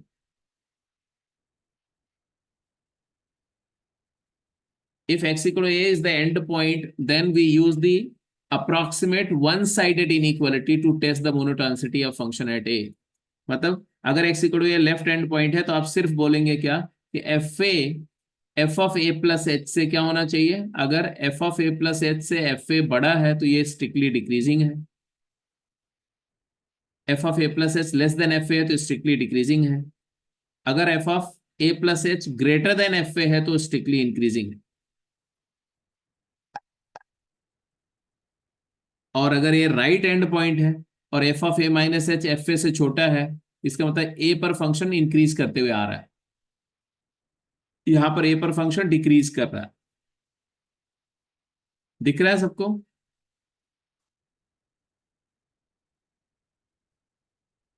तो टर्मिनल पॉइंट पर आपको, राइट टर्मिनल पर वो पॉइंट का वैल्यू लेफ्ट नेबरहुड से कंपेयर होगी, लेफ्ट टर्मिनल पॉइंट है left and point of domain पर उस पॉइंट की वैल्यू राइट नेबरहुड के वैल्यू के साथ कंपेयर करी जाएगी। सर यहाँ पे हमने मेंशन करा कि अगर x = एंड पॉइंट है तो हम approximate one sided inequality use करते हैं। तो यहाँ पे अप्रोक्सीमेट क्यों वर्ड यूज करा? Approximate one sided inequality use करते हैं, मतलब अप्रोक्सीमेट वर्ड यहाँ पर सिर्फ ये बता रहा है कि आप उस पॉइंट को उसके राइट साइड का एक्चुअली लिमिट से कंपेयर कर रहे हैं, उसके राइट वाली वैल्यू की बजाय राइट हैंडेड लिमिट ही तो है ना वो यहाँ पर। तो लिमिटिंग वैल्यू है, क्योंकि एग्जैक्ट वैल्यू तो आप नहीं निकालोगे, a+h करोगे ना, a+h करोगे तो वहां पर आपको h के फॉर्म में एक एक्सप्रेशन आएगा, तो h तो क्या है? h can be as close as possible ना। तो बात तो कुछ कुछ लिमिटिंग जैसे ही हो रही ना, इन्फिनिटेसिमल h होने की वजह से, इसलिए ही सिर्फ अप्रोक्सीमेट बोल रहे हैं और कोई मतलब नहीं उसको। Okay sir. एक लास्ट पॉइंट भी नोट कर लो कि अगर कोई फंक्शन का डेरिवेटिव किसी पॉइंट पर 0, अगर कोई फंक्शन का डेरिवेटिव किसी पॉइंट पर 0 है, क्योंकि आपको जो मोटा मोटा आइडिया है अभी कि अगर किसी पॉइंट पर डेरिवेटिव पॉजिटिव है तो फंक्शन इंक्रीजिंग होता है उस पॉइंट पर, डेरिवेटिव नेगेटिव है तो फंक्शन उस पॉइंट पर डिक्रीजिंग होता है, और अगर डेरिवेटिव जीरो है तो फंक्शन वहाँ कांस्टेंट होता है। यही गलत बात है। यही जो बात है ये गलत है। अगर किसी पॉइंट पर डेरिवेटिव पॉजिटिव है तो नेसेसरली फंक्शन इंक्रीजिंग है। सेकंड अ- डेरिवेटिव चेक करके बता सकते हैं। अगर किसी पॉइंट पर डेरिवेटिव नेगेटिव है तो नेसेसरली फंक्शन डिक्रीजिंग है, अगर उस पॉइंट पर डेरिवेटिव नेगेटिव है तो डिक्रीजिंग है। जीरो तो चेक करना पड़ेगा। हाँ, जीरो है तो चेक करना पड़ेगा, आप नहीं बोलेंगे, क्योंकि even if the derivative is zero function में बी स्ट्रिक्टली इंक्रीजिंग और स्ट्रिक्टली डिक्रीजिंग। जैसे जैसे अगर एफ एक्स तुम ले लो एक्स क्यूब, या एफ एक्स ले लो नेगेटिव ऑफ एक्स क्यूब, या एफ एक्स ले लो एक्स स्क्वेयर, तीन केसेस में ले रहा हूं। तीनों केस में एफ प्राइम एक्स क्या आएगा, यहाँ पर आया 3x², यहाँ पर एफ प्राइम एक्स क्या है माइनस ऑफ 3x², और यहाँ पर एफ प्राइम एक्स है 2x। तो f prime x at x equal to 0 अगर कैलकुलेट करो हर एक केस में तो क्या आ रहा है बेटा, 0। यहाँ भी आ रहा है 0, यहाँ भी आ रहा है 0। तो तीनों केस में डेरिवेटिव 0 है, बट आपने ऑब्जर्वेशन क्या है, एक्स क्यूब का ग्राफ को आपने ऑब्जर्व किया है। एक्स क्यूब का ग्राफ कैसा होता है, 0 पर वैल्यू 0, 0 के राइट में वैल्यू राइज करती है ऊपर जा रही है, लेफ्ट में वैल्यू नीचे आ रही है, ऐसे ही होता है ना एक्स क्यूब का ग्राफ। Yes, sir. तो ये फंक्शन स्ट्रिक्टली इंक्रीजिंग है। कैसे, क्योंकि एफ ऑफ 0 माइनस एच पर वैल्यू क्या आएगी, और एफ ऑफ 0 पर वैल्यू क्या आएगी, एफ ऑफ 0 प्लस एच पर वैल्यू क्या आएगी, उससे डिसाइड होगा ना। बेसिक डेफिनेशन तो वो है, डेरिवेटिव तो सिर्फ उसको उसका सिम्टम है, टेस्ट करने का एक तरीका है, वो भी फंक्शन डिफरेंशिएबल है। तो एफ 0 माइनस एच पे वैल्यू आ रही minus H cube, minus H का होल क्यूब, और 0 पर वैल्यू आ रही 0, और 0 प्लस एच पे आ रही एच क्यूब। अब बताओ एच क्यूब 0 से बड़ा होता है ना, पॉजिटिव का क्यूब, Yes, sir. और माइनस एच क्यूब 0 से छोटा होता है ना। Yes, sir. तो 0 वाली वैल्यू लेफ्ट वाली वैल्यू से बड़ी हुई और राइट वाली वैल्यू से छोटी हुई तो इंक्रीजिंग फंक्शन है ना, बिहेवियर स्ट्रिक्टली इंक्रीजिंग है कि नहीं। तो अगर किसी पॉइंट पर डेरिवेटिव, मेरी बात सुनो ध्यान से, अगर किसी पॉइंट पर डेरिवेटिव 0 है तो स्ट्रिक्टली इंक्रीजिंग हो सकता है, और यहां पर देखो स्ट्रिक्टली डिक्रीजिंग भी हो सकता है। देख लो यहां देखो, एफ 0 माइनस एच क्या हो जाएगा, यहाँ पर एच क्यूब हो जाएगा, और 0 पर 0, उधर माइनस एच क्यूब हो जाएगा। तो ये ऑर्डर क्या हो गया, रिवर्स हो गया। तो ये स्ट्रिक्टली डिक्रीज, ये वाला स्ट्रिक्टली इंक्रीजिंग था, ये वाला स्ट्रिक्टली डिक्रीजिंग है, और यहाँ यहाँ तो कहानी अलग हो गई। लेफ्ट में फंक्शन क्या हो रहा है, डिक्रीज कर रहा है, और राइट में फंक्शन क्या हो रहा है, इंक्रीज कर रहा है। तो जब डेरिवेटिव 0 हो किसी पॉइंट पर तो हम कुछ नहीं बोल सकते। वो फंक्शन स्ट्रिक्टली इंक्रीजिंग भी हो सकता है, वो फंक्शन उस पॉइंट पर स्ट्रिक्टली डिक्रीजिंग भी हो सकता है, और वो फंक्शन उस पॉइंट पर नॉन मोनोटॉनिक भी हो सकता है। तो अपन कुछ प्रेडिक्ट नहीं करेंगे, हमें क्या करना पड़ेगा, टेस्ट करना पड़ेगा। डेरिवेटिव 0 होने पर हम ऐसे नहीं बोलेंगे कि function non increasing, strictly increasing नहीं है, डिक्रीजिंग नहीं है। आपको टेस्ट करना पड़ेगा, मतलब कहाँ से टेस्ट करना, मतलब वो टेस्ट करना मतलब ये कंपेयर करना पड़ेगा क्या, F of A minus H, derivative के बेसिस पे नहीं बोलेंगे जी, एफ ऑफ ए और F of A plus H values को कंपेयर करना पड़ेगा। अब कैसे कंपेयर करेंगे, डेरिवेटिव से हेल्प लेके कंपेरिजन कर सकते हैं, बट डेरिवेटिव के बेसिस पे कुछ नहीं बोलेंगे, डेरिवेटिव की हेल्प से हम कंपेरिजन करेंगे। होपफुली इतनी सारी बकवास आपको क्लियर समझ में आ गई। Yes. Yes.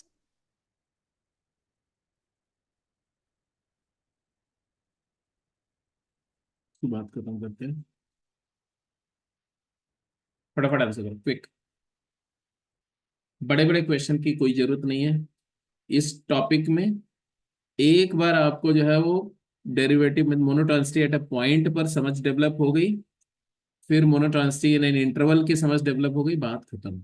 उसके बाद आपको कोई रोक नहीं सकता। Find the monotonicity of the function at concerned point, जो डिफाइंड पॉइंट है, जो पॉइंट पर बात करें उस पॉइंट पर फंक्शन की मोनोटॉनिसिटी आपको बतानी है। सर एक आंसर नॉन मोनोटॉनिक और बी का आंसर डिक्रीजिंग।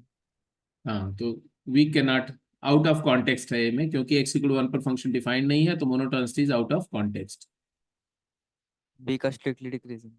ये नहीं बोलना है कि एफ डैश एक्स निकाला, बोला एफ डैश एक्स हो गया -1 अपॉन एक्स -1 का होल स्क्वायर, फिर हमने बोल दिया अच्छा ये क्वांटिटी तो लेस देन 0 है, फंक्शन स्ट्रिक्टली डिक्रीज, ऐसी बातें नहीं बोलेंगे आप। Yes sir.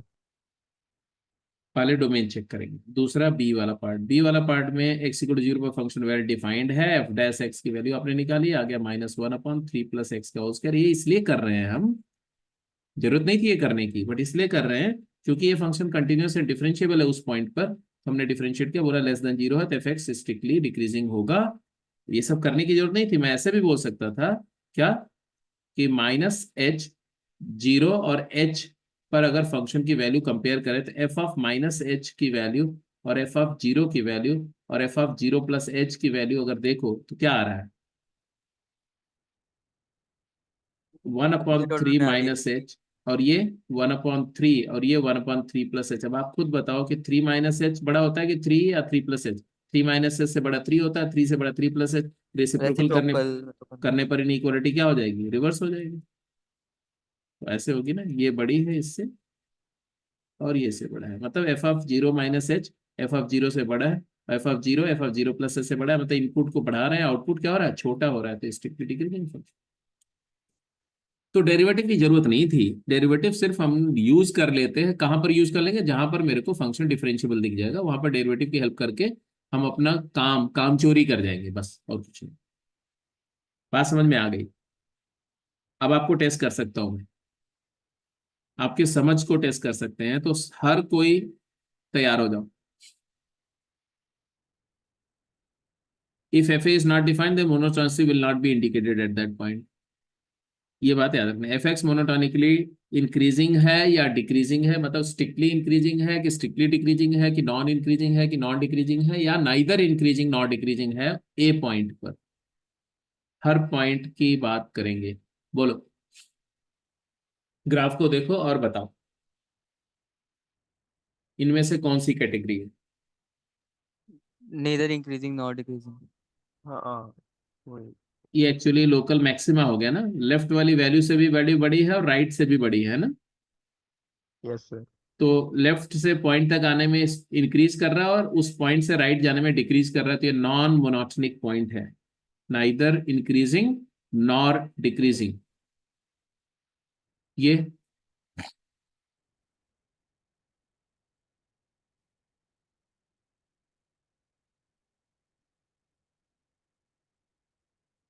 Nether increasing not decreasing. वो पॉइंट की वैल्यू और लेफ्ट वाली और राइट वैल्यू को देखना है, तो उस पॉइंट के लेफ्ट से वैल्यू छोटी हो रही, यहाँ से डिप करके यहाँ है, यहाँ से अभी वापस इंक्रीज कर रहा है, तो ये फिर से मिनिमम पॉइंट हो गया ना, ये मिनिमम पॉइंट है। ये पॉइंट की वैल्यू अपने राइट और लेफ्ट दोनों वैल्यू से क्या है, छोटी है, तो ये मिनिमम पॉइंट है। मैक्सिमा या मिनिमा पॉइंट मोनोटोनिक पॉइंट हो ही नहीं सकते, ये कहीं चाहो तो नोट करके लिख दो, maxima oblique minima can never be monotonic point. Tell me.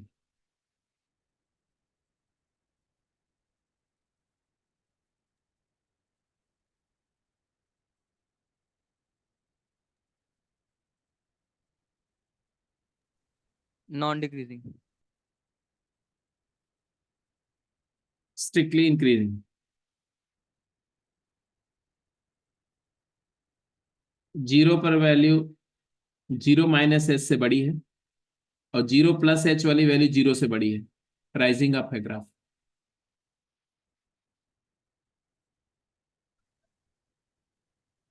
Strictly increase, जब तक मैं यहां पर बिल्कुल हॉरिजॉन्टल करके और फिर ऊपर उठाऊं, इसका ध्यान रखना हमेशा कि ऐसे आया ग्राफ ऐसा, यहाँ के बाद में यहाँ जंप दिखाया मैंने, जंप दिखा करके मैं यहाँ पर हॉरिजॉन्टल करके यहाँ से हॉरिजॉन्टल ले जाऊं ग्राफ को, फिर ऐसे ऐसे राइज कराऊं, तब वो आप बोल सकते हो कि इवन इफ, अगर 0 पर स्लोप 0 भी हो, मेरी बात ध्यान से सुनना, अगर यहाँ पर टेंजेंट लाइन हॉरिजॉन्टल है लेकिन कर्वेचर अपवर्ड है, तो भी वो क्या होगा, नॉन नॉन डिक्रीजिंग नहीं बोलेंगे, स्ट्रिक्टली इंक्रीजिंग ही बोलेंगे। ओके क्यों? सर। क्योंकि अगर F double dash x positive हो गया तो एफ डैश एक्स इंक्रीजिंग हो जाएगा उसके राइट पॉइंट पर, और उसलिए राइट वाली वैल्यू बड़ी हो जाएगी फिर उस पॉइंट की वैल्यू से। ये सारी एनालिसिस पे आएंगे ग्रेजुअली, नॉट टू वरी। ये जल्दी बोलो, ये सारे केसेस को फटाफट डिसाइड करो, अब समझ में आएगी आपको।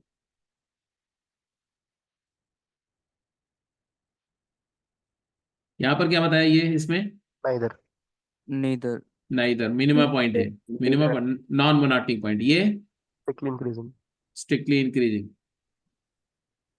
यहाँ से बड़ा और बड़े से और बड़ा, बेशक उसके बाद डिप कर रहा है उसे कोई फर्क नहीं पड़ता, हमें सिर्फ वो पॉइंट उसके जस्ट लेफ्ट और जस्ट राइट वाली वैल्यू कंपेयर करना और कुछ नहीं। ट्रेंड मत देखना। अब देखो आज के डिस्कशन में आपके बहुत सारे मिथ ब्रेक हुए होंगे, जो है ना, इंक्रीजिंग मतलब ऐसे होना चाहिए, डिक्रीजिंग मतलब ऐसे होना चाहिए, है ना, इंक्रीजिंग पॉइंट पर जो है ऐसे और ऐसे दोनों साइड में ऐसे अपोजिट कैप नहीं होनी चाहिए, वो सारी बातें दिमाग से निकल गई होंगी। Yes sir. ये नाइदर। नाइदर, ये strictly decreasing. Strictly decreasing, very correct. Although left में इंक्रीज कर रहा है, राइट में डिक्रीज कर रहा है, बट ये इस पॉइंट पर स्ट्रिक्टली डिक्रीजिंग है, ये non decreasing. Non decreasing, very good. देख लो आपका जो भी डिस्कशन था वही था ना। Yes sir.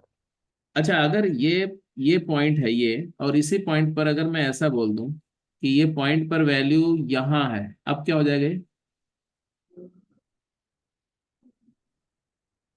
यहाँ पर होल कर दो ऐसे और वैल्यू ऊपर दिखा दूं ऐसे, अब क्या हो गया?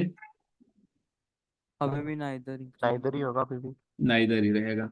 और अगर मैं इधर कर दूं यहाँ तो भी नाइदर होगा। तो भी ना इधर हो। और अगर कोई ग्राफ ऐसा हो, अगर कोई ग्राफ ऐसा हो कि इधर में फंक्शन ऐसे इंक्रीज करते हुए यहाँ आया, यहाँ पर ऐसे है, और यहाँ पर फंक्शन ऐसे करके और ऐसे डिक्रीज करके ऐसे जा रहा है आप लोगों को, ठीक है? हेलो, दिख रहा है ना? यस मैंने सर। एक अभी वो पॉइंट पर नहीं डिफाइन किया, यहाँ पर होल है और यहाँ पर भी होल है ना, और पॉइंट पर वैल्यू मैं यहाँ रख रहा हूँ, यहाँ यहाँ strictly क्या वो increase strictly increasing increase. Increasing. अगर ये वैल्यू यहाँ से यहाँ कहीं पर भी रखूँ तो क्या रहेगा? ये डॉट इस इंटरवल में कहीं पर भी रखूँ तो क्या आएगा? स्ट्रिक्टली इंक्रीजिंग रहेगा। increase मतलब यहाँ पर भी कहीं पर भी रखूंगा strictly increasing, up to here भी स्ट्रिक्टली इंक्रीजिंग रहेगा, अप टू हेयर भी स्ट्रिक्टली इंक्रीज रहेगा। लेकिन अगर इसको मैं यहाँ से चेंज करके अब यहाँ डाल दूं तब, neither increasing nor decreasing हाँ, तब वो मैक्सिमा पॉइंट बन गया ना ये, ठीक है? और अगर मैं यहाँ डाल दूं तो भी,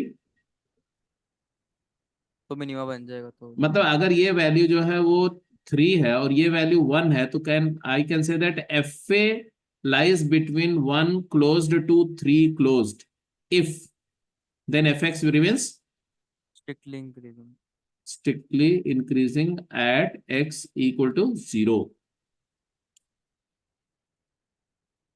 So this was the story of monotonicity at a point.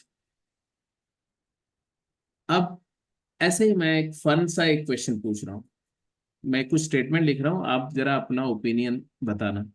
If F x is strictly increasing at each point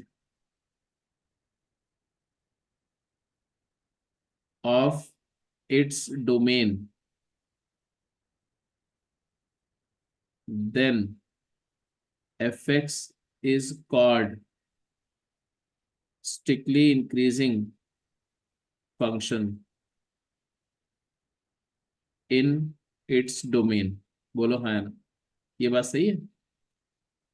बोल रहे हैं अगर कोई फंक्शन अपने डोमेन के हर पॉइंट पर स्ट्रिक्टली इंक्रीजिंग है तो उसको हम बोलेंगे कि वो फंक्शन अपनी डोमेन में स्ट्रिक्टली इंक्रीजिंग है। ये बात सही है कि गलत? सही है। no sir क्योंकि tan थीटा को अगर हम π/2 पे देखें तो वैसे तो वो स्ट्रिक्टली इंक्रीजिंग है हर एक पॉइंट पे जितने भी डोमेन में है बट फंक्शन स्ट्रिक्टली इंक्रीजिंग नहीं है। बिल्कुल सही बात है। फंक्शन कंटिन्यूअस होना चाहिए। हाँ, कॉन्टिन्यूअस होना चाहिए। अगर कोई फंक्शन कॉन्टिन्यूअस है और अपने डोमेन के हर पॉइंट पर स्ट्रिक्टली इंक्रीजिंग,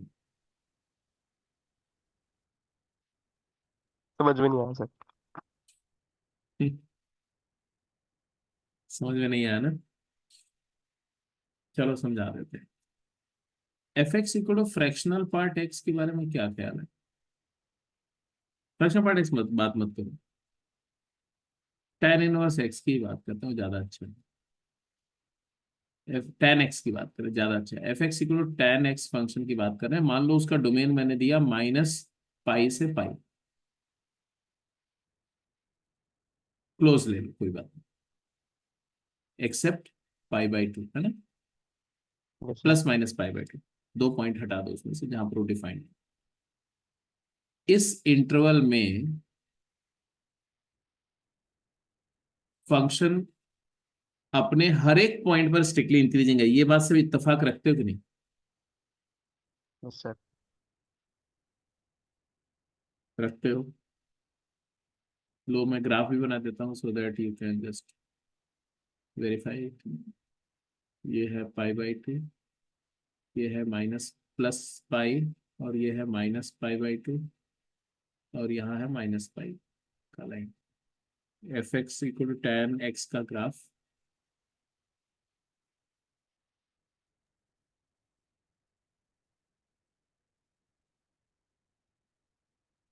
ऐसा ही होगा। अगर रफली रफली ऐसे ही ग्राफ है बेटा, बोलो। Yes sir. ये π/2 पर अनडिफाइंड है और -π/2 पर भी अनडिफाइंड है, else everywhere it is defined. जहां जहां डिफाइंड है, मतलब इसके डोमेन पर कोई भी पॉइंट ले लो, जैसे ये पॉइंट लो, ये पॉइंट पर फंक्शन स्ट्रिक्टली इंक्रीजिंग है कि नहीं, ये बताओ। Yes sir. ये वाला पॉइंट पर, यहां पर भी स्ट्रिक्टली इंक्रीजिंग है, ये पॉइंट पर भी, यहां पर भी, किसी भी पॉइंट पर इसका नेचर क्या है, उस पॉइंट के लेफ्ट राइट और उस पॉइंट की वैल्यू को कंपेयर करो, स्ट्रिक्टली इंक्रीजिंग दिख रहा है कि नहीं दिख रहा? Yes sir. तो can I say that this function is strictly increasing at each point of domain? जहां जहां पर फंक्शन डिफाइंड है उस पॉइंट पर ये स्ट्रिक्टली इंक्रीजिंग है। आप बोलोगे सर π/2 पर, अरे तो π/2 पर तो डिफाइंड ही नहीं है ना। Yes sir. बट ओवरऑल स्टिकलिंग के लिए नहीं होगा क्योंकि बीच में। ओवरऑल नहीं, ओवरऑल इंक्रीजिंग नहीं है, हर पॉइंट पर इंक्रीजिंग है। लेकिन मैं बोल रहा हूं कि अगर मैंने बोला कि f x is strictly increasing in the interval -π to π except +-π/2, क्या ये स्टेटमेंट सही है? तो ये तब सही होगा जब for all x1 x2 belonging to this interval,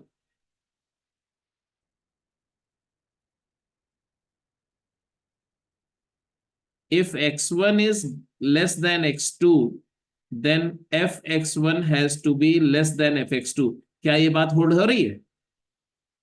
क्या इस पूरे इंटरवल के कोई भी पेयर ऑफ पॉइंट के लिए ये गारंटी दे सकते हो आप कि जब छोटा इनपुट होगा तो आउटपुट छोटा होगा और बड़े के लिए बड़ा होगा? नहीं दे सकते हो। जैसे अगर मान लिया x1 यहां ले लिया और x2 यहां ले लिया, तब तो दे रहे हो आप कि x1 छोटा है तो उसका आउटपुट ये है और x2 बड़ा है तो उसका आउटपुट ये है, तो बड़े का आउटपुट बड़ा है, छोटे का छोटा है। तो यहां तो मेरे को समझ में आ रहा है, लेकिन हर हर x1 x2 के लिए चाहिए मुझे। तो मैंने बोला एक काम करते हैं जी, ये x1 लेते हैं, ये x1 लेते हैं, और x2 जो है वो ये ले लेते हैं। ये कौन बड़ा है, x1 बड़ा है कि x2? x2 बड़ा है। x2 बड़ा है। अब x1 की वैल्यू ये है और x2 पर वैल्यू, x1 की वैल्यू से छोटी है। हाँ, तो x1 x2 से छोटा है, बट f ऑफ x1 भी fx1 fx2 से क्या है, बड़ा हो गया, क्योंकि fx2 की वैल्यू तो और नेगेटिव हो गई। तो इस केस के लिए तो वायलेशन हो रहा है, फॉलो नहीं हो रहा है। बोलो है ना? Yes sir. Yes, तो sir. ये इसलिए हुआ कि in spite that the function is having strictly increasing behavior at every point of the domain, the function may not turn out to be the increasing function in its entire interval. इसकी वजह है कि disconnect हुआ function, एक जगह graph टूट गया और टूटने के बाद में वो कहीं और से स्टार्ट हो गया। तो डिसकंटिन्यूअस फंक्शन ये सब प्रॉपर्टीज को फॉलो कर सकते हैं। कंटिन्यूअस फंक्शन होगा तो ऐसा कभी नहीं होगा। कंटिन्यूअस फंक्शन में अगर हर पॉइंट पर स्ट्रिक्टली इंक्रीजिंग है तो उस इंटरवल में भी स्ट्रिक्टली इंक्रीजिंग होगा।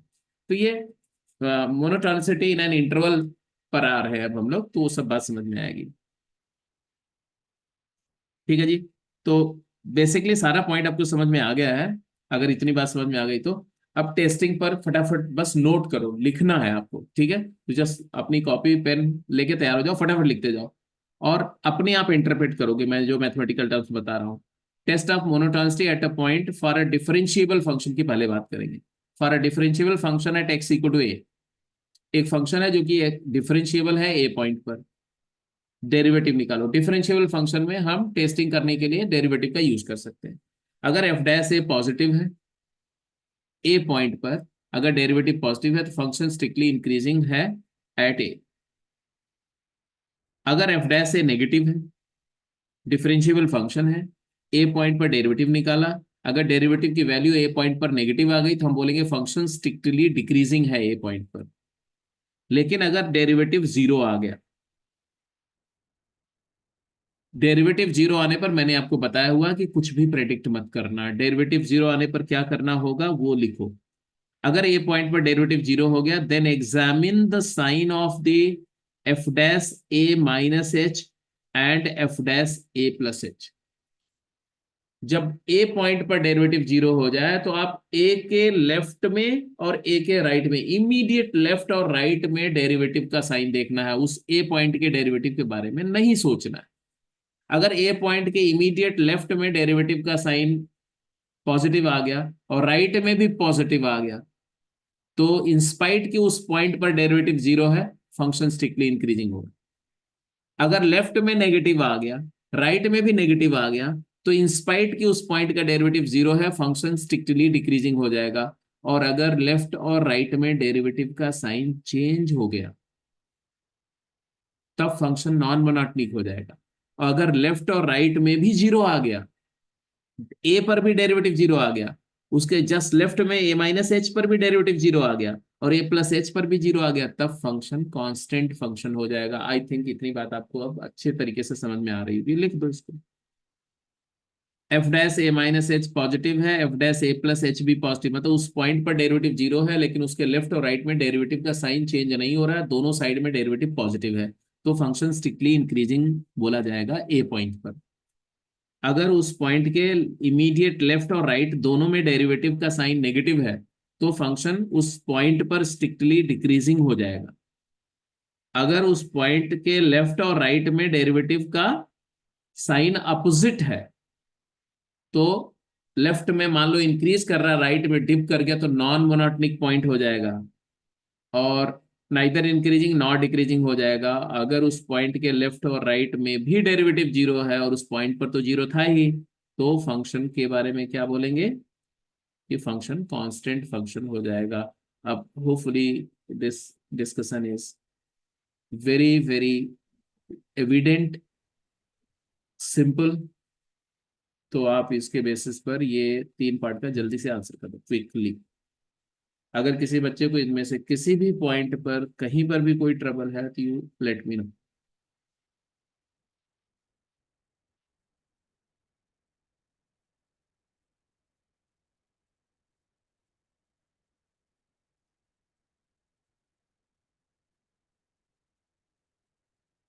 जे एडवांस का पेपर इतना इंटरेस्टिंग होता है ना कि अगर कोई बच्चा बस खतरनाक खतरनाक सवाल करते रहे पूरे साल भर और जे एडवांस में उठ सकता है। कॉन्सेप्चुअली अपने आप को बिल्कुल साउंड रखो, उसके बाद आप एक्सप्लोर किसी भी लेवल तक का प्रॉब्लम को करो। प्रॉब्लम तो आपको डिफिकल्ट एंड चैलेंजिंग लेवल की करनी ही करनी है, but not at the cost of just destroying and meshing up with the concept. पहला स्टेप है कि कॉन्सेप्ट को पूरी तरह से क्लियर रखो। सर बोलो। जो हमने डेरिवेटिव इक्वल टू जीरो वाले केस में किया है, हाँ बेटा। क्या हम उसको सेकंड डेरिवेटिव से कुछ कह सकते हैं? हाँ, अगर सेकेंड डेरिवेटिव जीरो हो जाए, तो जैसे फर्स्ट डेरिवेटिव जीरो हो गया और सेकेंड भी जीरो हो गया उस पॉइंट पर, तो सेकेंड जीरो होने का मतलब क्या है? चेंज इन अब डेरिवेटिव भी जीरो। सेकेंड डेरिवेटिव जीरो होने का मतलब है फर्स्ट डेरिवेटिव कांस्टेंट है, यस सर। और फर्स्ट डेरिवेटिव कांस्टेंट है और उस पॉइंट पर डेरिवेटिव जीरो है। वो अगर उस पॉइंट, हाँ, अगर उस पॉइंट पे डेरिवेटिव जीरो है और उसका derivative as a function constant behaviour है, मतलब वो it is not subject to change, तो कर सकते हैं। Okay sir.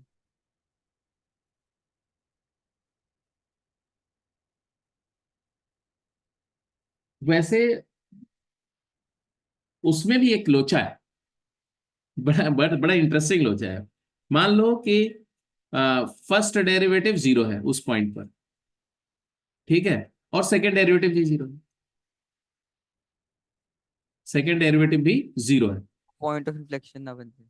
हाँ, तो और थर्ड डेरिवेटिव जो है, थर्ड डेरिवेटिव वो मान लो पॉजिटिव आ गया, तो भी क्या हो जाएगा? तो पॉजिटिव या नेगेटिव आ जाएगा तो भी वो स्ट्रिक्टली इंक्रीजिंग हो जाएगा। Yes sir. हाँ, तो इसलिए सेकेंड डेरिवेटिव जीरो होने पर आप मतलब आपको क्या करना पड़ेगा कि जब जब जब तक डेरिवेटिव जीरो होता रहेगा उसके अगले वाले तक जाते रहोगे आप, ठीक है। तो मैक्सिमम बिंदु तक आते आते वो सारी बातें समझ में आ जाएंगी। अभी मतलब कि जस्ट जो दिमाग में क्वेरी आ रही है ना उसको आप पोज करो।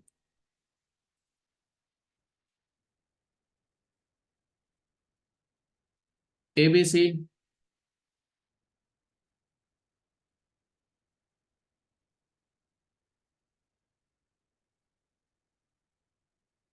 क्या बोला इसमें बताओ?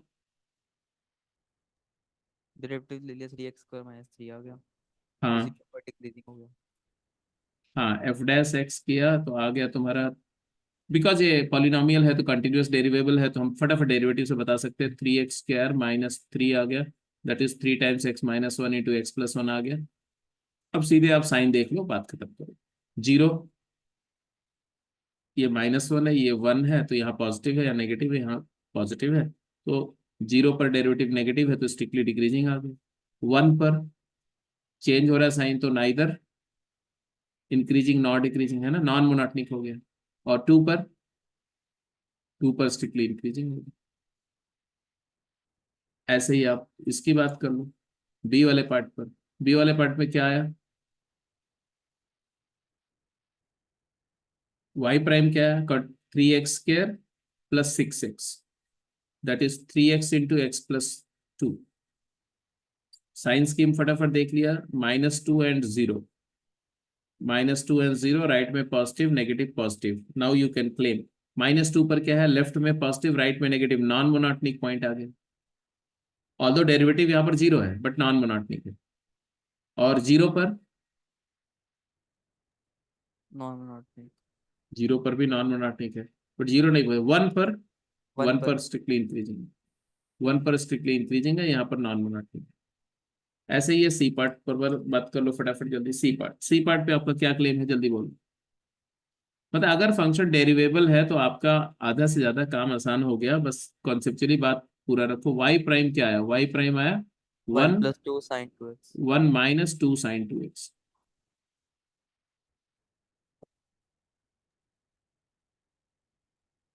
ठीक है। अब कोई बोले कि ये एक्सप्रेशन कब पॉजिटिव होगा कब नेगेटिव होगा, तो वैसे तो बता सकते हो। sin 2x की वैल्यू हाफ, सॉल्व करके इसके क्रिटिकल पॉइंट वगैरह निकाल सकते हो। यस। वैसे अगर मैं सीधे, क्योंकि डिफरेंशियल फंक्शन है, वाई प्राइम एट π/2 निकाल लो, x इक्वल π/2 क्या है पहले इसकी बात करो। तो π/2 पर तो ये 0 हो गया, तो 1 आ गया, 1 आ गया तो मैं सीधे बोलूंगा स्ट्रिक्टली इंक्रीजिंग है, क्यों टेंशन लेना। जिस पॉइंट पर डिफरेंशिएबल फंक्शन है, अगर डेरिवेटिव का साइन नॉन जीरो आ रहा है तो डिसाइड हो गया, जीरो आने पर सिर्फ आपको देखना है। और y prime at x equal to 5π/4 की बात कर रहे हैं। 5π/4 का मतलब क्या है? 1 - 2 टाइम्स साइन ऑफ 5π/2, साइन 5π/2 मतलब 2π + ½ पाई by 2 pi plus pi by 2 तो साइन पाई बाय 2 तो 1 1 माइनस 1 आ गया तो स्ट्रिक्टली डिक्रीजिंग हो गया। क्लियर है? Yes sir. अगर मैं ऐसा बोलूं x plus cos x, x plus cos x जो फंक्शन है उसमें x equal to pi by 2 पर क्या आपका कहना है? x equal to pi by 2 पर ये फंक्शन स्ट्रिक्टली इंक्रीजिंग है डिक्रीजिंग है?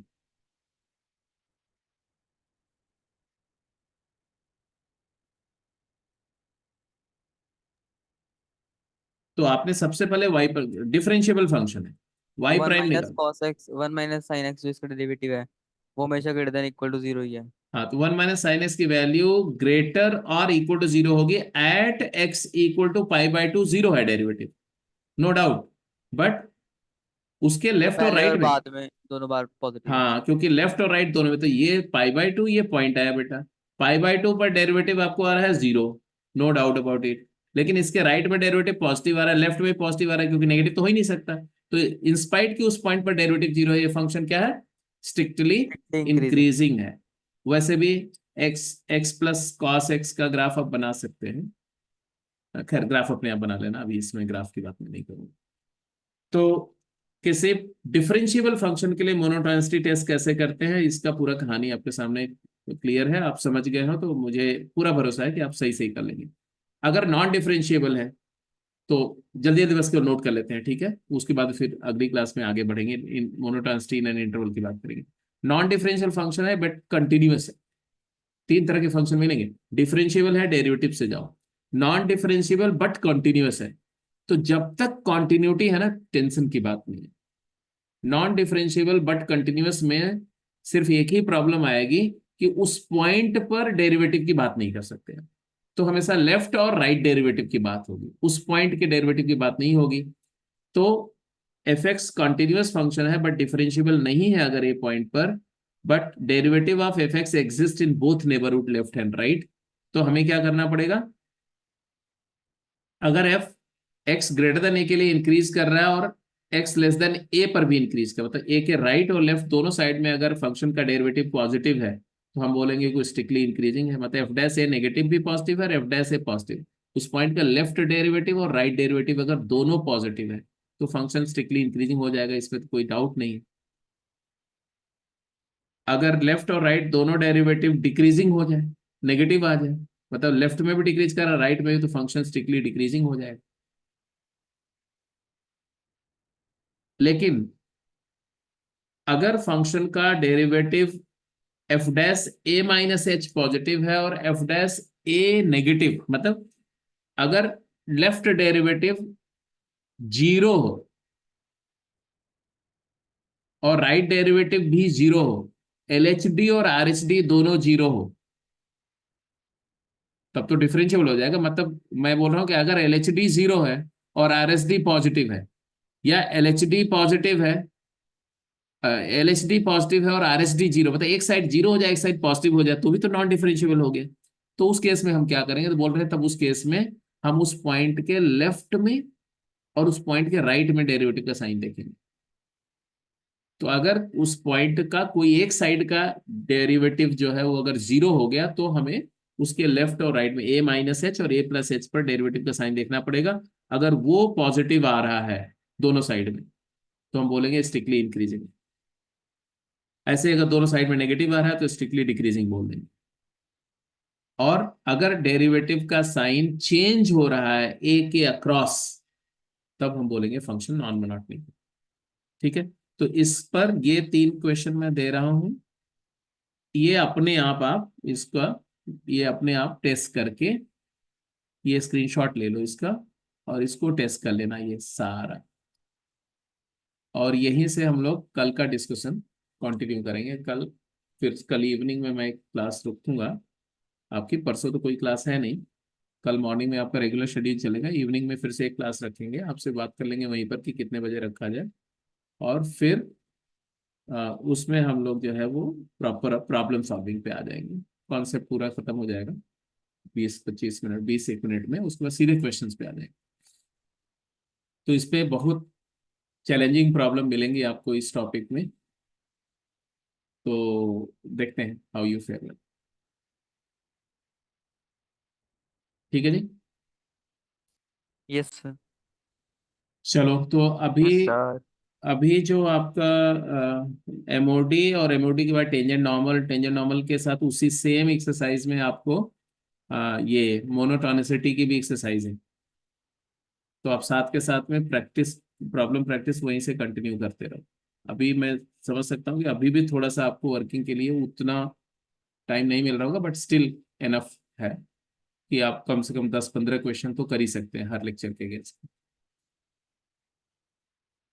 ठीक है जी, तो let's close the call and see you tomorrow. Thank you sir. Yes sir, thank you Thank sir. you, sir. ठीक है। Good night. Thank you, sir. Good night.